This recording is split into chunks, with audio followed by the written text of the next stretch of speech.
प्यारे दर्शकों नमस्कार। तारीख आज 5 मार्च 2025 दिन बुधवार, हिंदी तिथि फाल्गुन माह शुक्ल पक्ष षष्ठी। आइए नजर डालते हैं हमारी प्यारे राज्य उत्तराखंड की तमाम बड़ी खबरों पर। वीडियो शुरू करने से पहले कमेंट बॉक्स में जय हिंद लिखकर हमें सपोर्ट करें और हाँ, वीडियो को पूरा जरूर देखें क्योंकि इस वीडियो में हम जानेंगे बिजली, पानी, मौसम, सरकार के नए नियम, ऐलान। तो चलिए। मुख्यमंत्री धामी बोले, इस बार चारधाम यात्रा होगी और बेहतर, लगातार की जा रही है समीक्षा। मुख्यमंत्री पुष्कर सिंह धामी ने कहा कि इस बार चारधाम यात्रा और बेहतर होगी। आने वाले सभी श्रद्धालुओं और तीर्थयात्रियों के लिए हर चीज व्यवस्थित हो, सुविधाजनक यात्रा हो, लोगों को कम से कम कष्टों का सामना करना पड़े, हर मामले में हम लगातार समीक्षा कर रहे हैं। सीएम धामी ने कहा कि पिछले वर्षों के अनुभव के आधार पर यात्रा को बेहतर बनाने का प्रयास कर। चमोली जिले में 2500 मीटर से ऊंचाई वाले क्षेत्रों में हिमस्खलन की संभावना, इन जिलों में भी एवलांच अलर्ट जारी। उत्तराखंड में एवलांच की चेतावनी जारी की गई है। प्राप्त सूचना के मुताबिक चमोली जिले में 2500 मीटर से ऊंचाई वाले क्षेत्रों में हिमस्खलन की संभावना है। इसी के साथ ही कई अन्य जिलों में एवलांच अलर्ट भी जारी किया गया है। बता दें कि रक्षा अनुसंधान एवं विकास संगठन चंडीगढ़ की ओर यह अलर्ट जारी किया गया है। मिली जानकारी के अनुसार जनपद चमोली के अलावा रुद्रप्रयाग, उत्तरकाशी और पिथौरागढ़ जिले के ऊंचाई वाले क्षेत्रों में भी एवलांच का अलर्ट जारी किया है।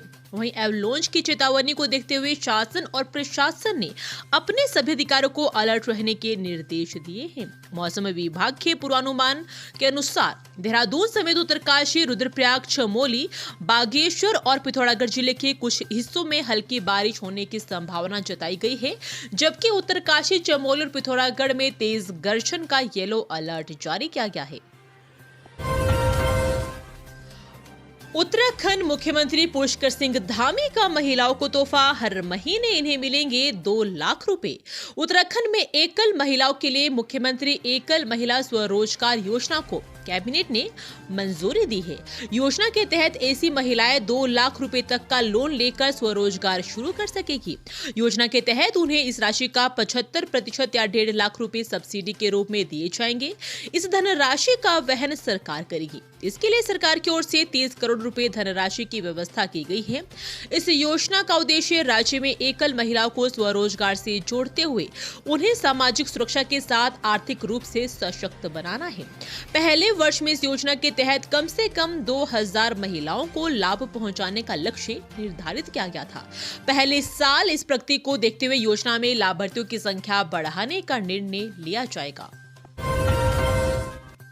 होली पर यूपी, बिहार, दिल्ली रूटों पर चलेगी स्पेशल ट्रेनें, ट्रेन में लगेंगे अतिरिक्त कोच। होली 2025 पर घर जाने का प्रोग्राम बना रहे पूर्वांचल के लोगों के लिए रेलवे हरिद्वार, लक्सर और रुड़की लक्सर होकर 10 से अधिक स्पेशल ट्रेन चलाएगा। यूपी, बिहार सहित पूर्वांचल जाने वाले रेल यात्रियों को काफी फायदा होगा। इसके अलावा रेलवे विभाग ट्रेनों में अतिरिक्त कोच भी लाएगा। मुरादाबाद मंडल ने इसका प्रस्ताव बनाकर रेल मुख्यालय को भेज दिया है। अगले 2 से 3 दिन में मुख्यालय इसका नोटिफिकेशन भी जारी हो जाएगा। पूर्वी उत्तर प्रदेश, बिहार, झारखंड के सैकड़ों परिवार लक्सर, रुड़की या हरिद्वार में रहकर नौकरी व्यवसाय कर रहे हैं। लोगों को घर जाने में कठिनाई होती है। टिहरी झील पर बने डोबरा चांठी पुल के पास नया बोटिंग पॉइंट बनकर हुआ तैयार। टिहरी बांध की झील में पर्यटकों को बोटिंग का लुत्फ उठाने के लिए डोबरा चांठी पुल के समीप नया बोटिंग पॉइंट बनकर तैयार हो गया है। मंगलवार को नए बोटिंग पॉइंट से बोटों का विधिवत संचालन शुरू हो गया। बोटिंग पॉइंट खुलने से टिहरी झील में एक नया पर्यटक स्थल विकसित होगा। टिहरी बांध की झील डोबरा पुल के समीप पर्यटन विभाग ने करीब 50 लाख की लागत से नया बोटिंग पॉइंट तैयार कर लिया है। बोटिंग पॉइंट में 10 बोटों के संचालन की अनुमति प्रदान की गई है। भविष्य में पॉइंट व बोटों का संचालन बढ़ाया जाएगा। टिहरी बांध की झील में अब तक केवल कोटी कॉलोनी में ही एकमात्र बोटिंग पॉइंट था, जिसके चलते पर्यटकों को झील में बोटिंग लुत्फ उठाने के लिए कोटी कॉलोनी की सेवाओं पर निर्भर रहना पड़ता था। यूसीसी और भू कानून की खूबियां जन जन तक पहुंचाएगी भाजपा, प्रदेश अध्यक्ष ने दिए निर्देश। भाजपा यूसीसी और भू कानून की खूबियों को जन जन तक ले जाएगी। प्रदेश भाजपा अध्यक्ष महेंद्र भट्ट ने पार्टी पदाधिकारियों से लेकर कार्यकर्ताओं से दोनों कानूनों को लोगों तक पहुंचाने के लिए पूरी सक्रियता के साथ जुट जाने का आह्वान किया। वह प्रदेश पार्टी मुख्यालय से वर्चुअल बैठक की अध्यक्षता कर रहे थे। बैठक में पार्टी विधायक, प्रदेश पदाधिकारी, जिला अध्यक्ष, प्रभारी, सह प्रभारी समेत मोर्चों के प्रदेश पदाधिकारी शामिल थे।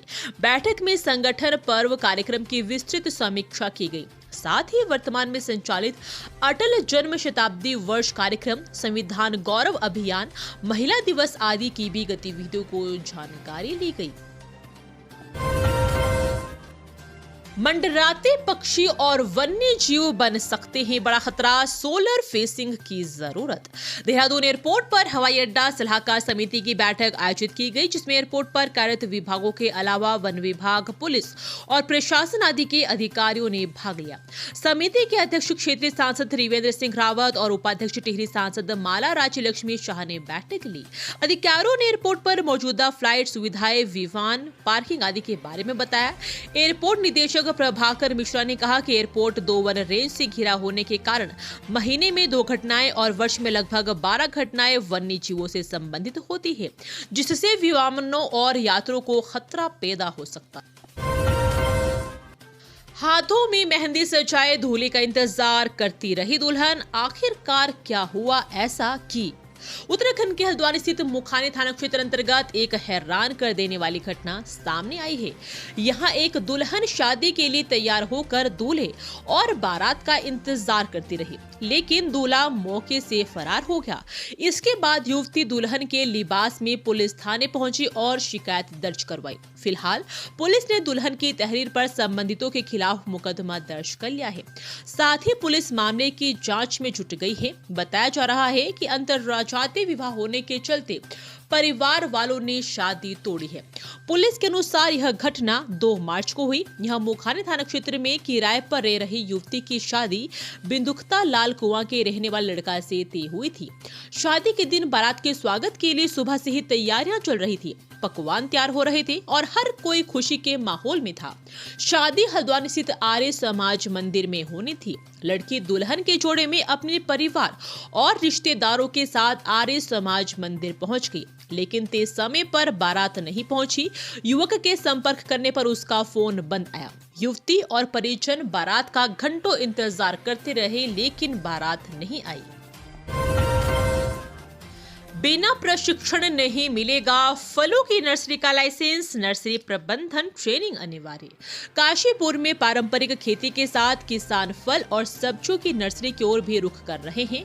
ऐसे में ड्रैगन फ्रूट से लेकर आम, लीची, अमरूद की विभिन्न प्रजातियों की नर्सरी तैयार की जा रही है। नर्सरी लगाने के लिए किसानों को उद्यान विभाग से लाइसेंस लेना होता है। अब लाइसेंस के लिए 15 दिन का नर्सरी प्रबंधन प्रशिक्षण अनिवार्य कर दिया गया है। प्रदेश में नर्सरी लगाने के लिए लाइसेंस अनिवार्य है, जो प्रशिक्षण प्रोग्राम के बाद ही मिलेगा। तभी वे प्रदेश में फलों के अधिकृत विक्रेता माने जाएंगे।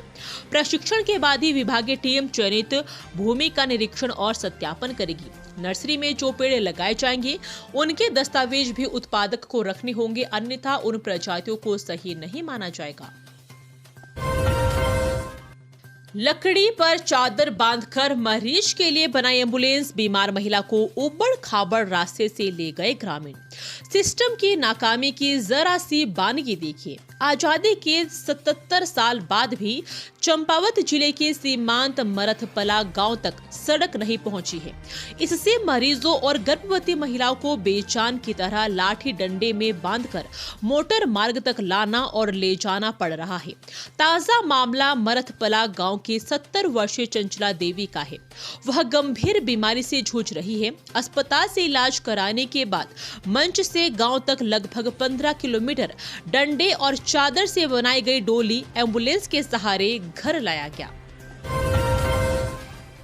साइबर ठगों का नया पैंतरा।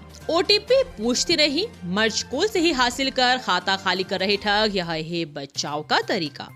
ATM card swipe, APK file download, digital arrest के बाद साइबर अपराधियों ने नया ट्रेंड शुरू किया है, कॉल मर्जिंग कर लोगों को ठगने का। यूपीआई आईडी को मोबाइल नंबर से जोड़कर ठग कॉल मर्ज के दौरान ही खाते से रकम उड़ा रहे हैं। साइबर विशेषज्ञ के समक्ष कुछ मामले आए तो इस जालसाजी की परत खुली। साइबर विशेषज्ञ विकास सिंह बिश ने बताया कि साइबर अपराधी लोगों को ठगने के लिए नए तरीके अपना रहे हैं।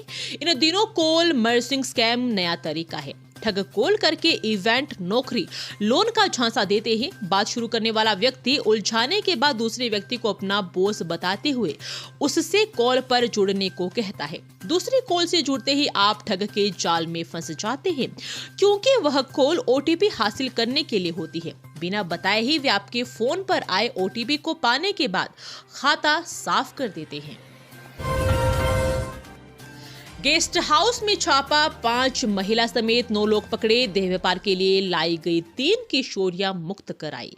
गेस्ट हाउस में मानव तस्कर विरोधी सेल और पुलिस ने छापा मारा। टीम ने आपत्तिजनक सामग्री के साथ 5 महिला समेत 9 लोगों को मौके से पकड़ लिया। वहीं देह व्यापार के लिए लाई गई 3 किशोरियों को बंधन मुक्त कराया। पुलिस ने गेस्ट हाउस संचालक समेत अन्य आरोपियों के खिलाफ अनैतिक देह व्यापार और पॉक्सो एक्ट में मुकदमा दर्ज किया है।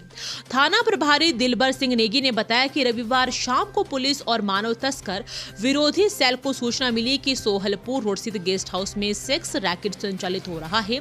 सूचना पर मानव तस्कर विरोधी सेल और पुलिस की संयुक्त टीम ने गेस्ट हाउस में छापा मारा। गेस्ट हाउस संचालक और मैनेजर मौका पाकर फरार हो गए। अनियंत्रित कार ने 2 बाइकों को मारी टक्कर, एक युवक की मौत, दूसरा घायल। जसपुर में ओवर स्पीड कार अनियंत्रित होकर 2 बाइकों के पीछे से टकरा गई। घटना में एक बाइक सवार की मौत हो गई, जबकि दूसरा बाइक सवार गंभीर रूप से घायल हो गया। मंगलवार सुबह विक्रम सिंह 45 वर्षीय पुत्र रामकिशन सिंह निवासी ग्राम बगीची और बलदेव सिंह 45 वर्षीय पुत्र जस्सा सिंह निवासी ग्राम मनोरथपुर अलग अलग बाइकों से घर जा रहे थे। कोतवाल जगदीश सिंह ठकरियाल ने बताया कि पतरामपुर फ्लाईओवर के पास ओवर स्पीड कार ने अनियंत्रित होकर दोनों बाइकों को टक्कर मार दी। हादसे में घायल दोनों युवकों को पुलिस और लोगों ने एम्बुलेंस की सहायता से अस्पताल में भर्ती कराया। प्रशिक्षण के बाद ईएमओ ने विक्रम सिंह को मृत घोषित कर दिया और बलदेव को गंभीर अवस्था में हाई सेंटर के लिए रेफर कर दिया। ये थी आज की फटाफट खबरें। हम मिलेंगे अगले बुलेटिन में, तब तक के लिए धन्यवाद। जय हिंद।